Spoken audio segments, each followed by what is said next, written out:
அன்பும் மகிழுமும் YouTube channel மூலமாக உங்களோடு தொடர்பு கொள்வதில் மிக்க மகிழ்ச்சி. என்னுடைய வாழ்த்துக்கள் உங்களுக்கு எல்லோருக்கும்.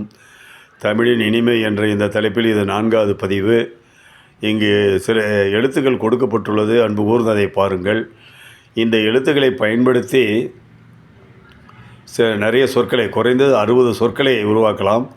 உதாரணத்திற்காக 2-3 சொற்களை இங்கு கொடுத்திருக்கிறேன். அம்மா, அப்பா, பாடம், மடம் என்று இருக்கிறது. இந்த பாடம் மடம் என்று ரைமிங்காக வருவதைப் போல சில சொற்களை அமைக்கலாம். அதே போல் பட்டம் கட்டம் என்று ரைமிங்காக சில சொற்களை அமைக்கலாம். அதுபோலவே தடு ஏடு என்று அந்த டூவில் முடியக்கூடிய சொற்களை இந்த எழுத்துக்களை கொண்டு நாம் புதிய சொற்களை உருவாக்கலாம்.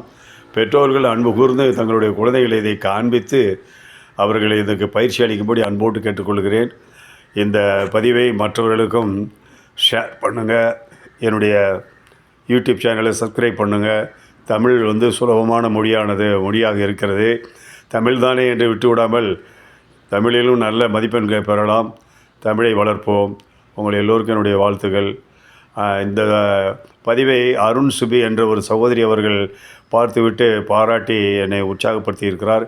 அந்த அம்மையாருக்கு என்னுடைய நன்றியை தெரிவித்துக் கொள்கிறேன். எல்லோருக்கும் என்னுடைய வாழ்த்துக்கள். நன்றி.